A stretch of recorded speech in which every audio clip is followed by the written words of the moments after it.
So you want to know what's happening in 2020 in the real estate and financial world? You're going to have to stay tuned to the National Real Estate Cafe. That's right. This might be the most important video that we do this year, Don, because it tells you what's going to happen, not what already happened. Well, what we're going to do is show you what the experts. Wait, we're experts. Look, we've got this thing. But we're gonna let you know what we think of their opinions on where the housing market is going to go, and you're going to see varying predictions as well. So let's dive right into it. Let's go. But at the end, I'm going to give you one synopsis item that I think is important. All right. So here we are. The experts pick for 2020. Kathy Orton did a great job here. So they feel that we're going to have a strong job market and low interest rates for 2020. Agree with that. I agree with that as well. So far so good. I think we're good. Unemployment hovering at 50-year lows and interest rates well below historical norms. Yep. And scarcity in housing. Well, no lack of inventory. That's what we talked about so all the time. All of this sounds like everything we've been saying all of last year. So I got to think we're going to agree with this. Okay, so far. So far, so good. All right, back to it. They say that they feel that 30-year fix will remain below 4%.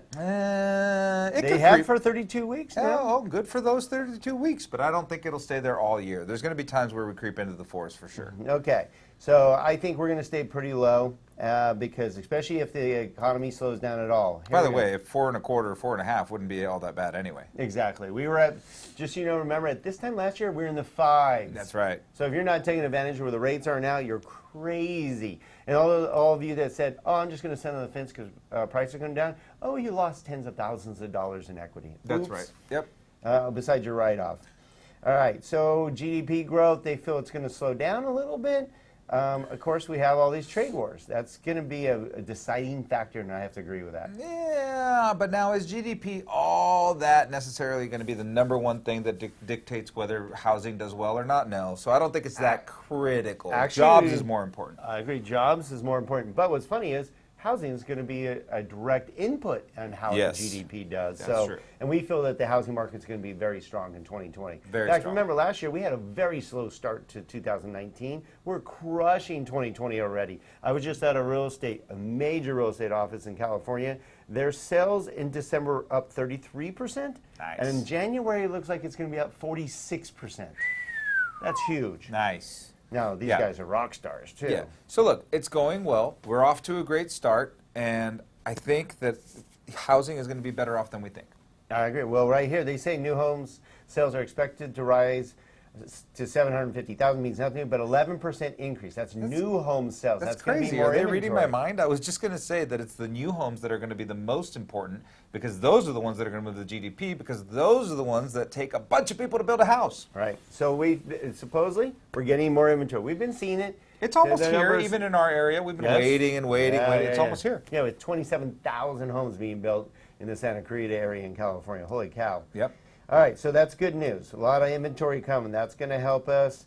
Realtor.com said more challenges for buyers, mostly because lack of inventory. Lack of inventory. That's the main thing. Scarcity of homes. Yep. That's Realtor.com. What else we got here? Redfin. Housing market will be more competitive in 2020 because of the scarcity of homes. Yes.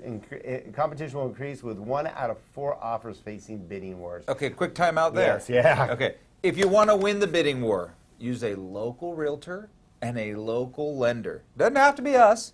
Doesn't have to be someone that works for Finance of America. If you want a great experience, you choose somebody at Finance of America. However, the most important thing is that they are local and they have relationships with those listing agents. That way, when you're trying to put an offer in, they know the deal's going to close because you have a great reputation. They don't trust online lenders. Be careful. Oh, yeah, the rates seem attractive until you actually find out what the real rate might be. How about a call center broker shop? I know of one that's been advertising really low rates. Good luck with that. Yeah, so use a local lender. It's worth it. Do you want the home of your dreams? You want to get your offer accepted? That's your goal, remember? Yeah, look, if you're going to gamble on a refinance that if it goes through or it doesn't go through, it doesn't matter, that's fine. Use one of those discount lenders. But if you're going to be the purchase and it's the house of your dreams and it'd be devastated if it didn't work out, make sure you use a local lender. There you go. Okay, so that's great. It's worth it already. All right, so that was Redfin's input. Let's go to Zillow. Online marketing company, let's see, home value growth to slow in 2020. I don't agree. I don't think so. They think it's going to go to 2.8% versus 3.6% last year. I don't I'm going to think show so. you another report from CoreLogic that thinks it's to be above 5%, and I have to agree. Yeah, I don't know if above 5, but definitely in the high 4s. Under 3 is very I think conservative. a high 4s for sure. I think Zillow is wrong. Yep. Keep it going. And if you use Zillow for, to sell or buy your home, It's then, about- then you won't have the This value you need. This Sorry. article might be about as accurate as their evaluations. There you go. Builder confidence is high. Here's a big one. The National Association of Home Builders. Here's where the inventory is coming. Because in 2019, December 2008, remember I told you it was a slow start to last year. We were at 58. The number of 58 meaning their confidence level. It's now at 76. Wow. So That's the builders, highest level since 1999. so builders will continue to build, and that's something that we need right now. All right, so here's the number here, National and the Wells Fargo Housing Market Index. You can see how it's increased since 2010. That's a big number. That's a big. You see the drop though? That's when it dropped at the end of 2019. Now it's Yeah, that going was back because up. of interest rates being a little exorbitant. And it's not Exactly. that the interest rates were too high, it's that they went up too quickly. It Exactly. was shocking.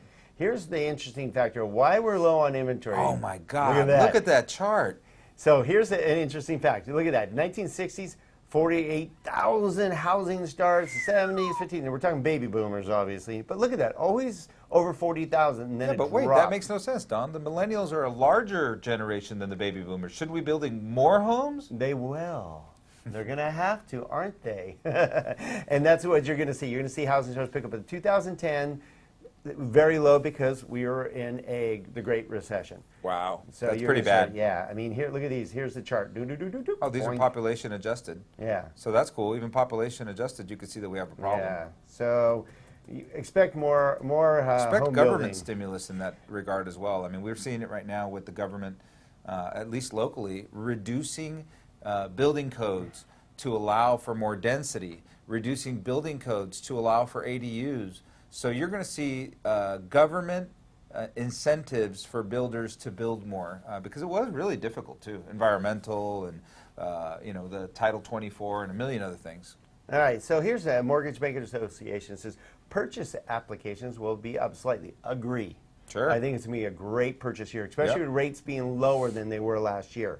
But refinance is going to go down. Maybe. I think so. Yeah. Reason being is a lot of you did refinance, and now you're getting interest rates in the 4s. Remember, we were getting, last year when the rates were in the 5s, everybody's now starting to refi. If you have rates in the 5s, have an FHA loan or a loan with a mortgage insurance with appreciation recently, you better look into a refinance. Or you better look into a refinance if you think you want to reallocate your whole mortgage portfolio.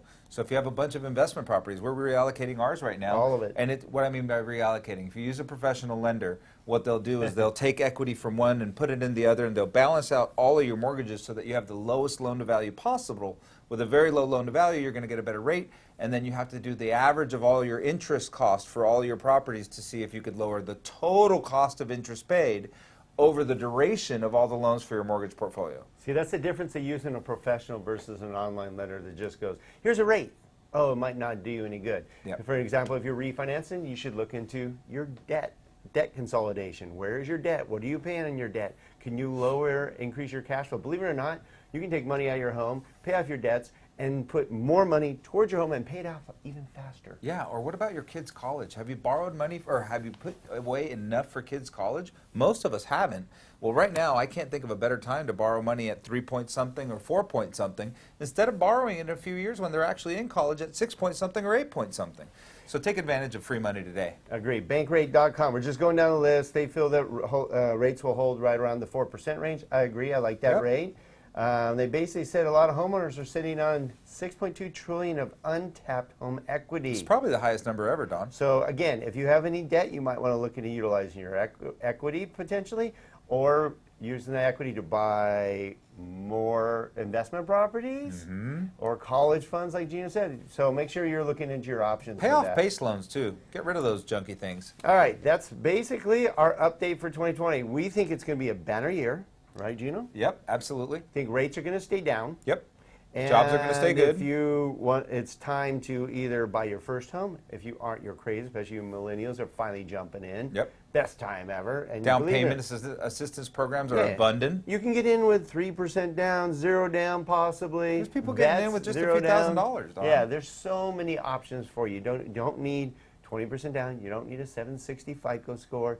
Check with your direct local lender And and find out your options. if you're self-employed and you've been told no, there's Oh. plenty of bank statement programs. There's plenty of alternative product. You still got to validate your income, but plenty of alternative product has come to the market. Yeah, be careful when somebody goes, I have stated. It's bank Yeah, statement. it's bank in most statements. cases. Yeah. and a good lender can walk you through it. We're helping a lot of you out there get into a home as you should. All right, so what I was teasing in the beginning of this that I'm going to bring up is last year, this same projection that we disagreed with, there was a lot of Chicken Little.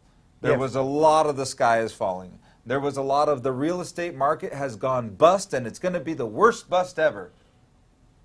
Yeah. Did it happen? Yeah. No? Oh, watch out for the recession. We said it wasn't going to happen. We still don't even think it may not even happen You in may 2020. have a little baby recession, maybe, but I don't know. The market, the economy is just very resilient. It's Yeah, amazing. the confidence is up. It's really Yeah. about confidence. Now, I think there's going to be a pullback in the stock market at some point. It's called a correction. Okay, but look, it's been running for so long that even if it does correct for 10%, who cares? You should have been in the whole time making money on that thing. Yeah, don't panic.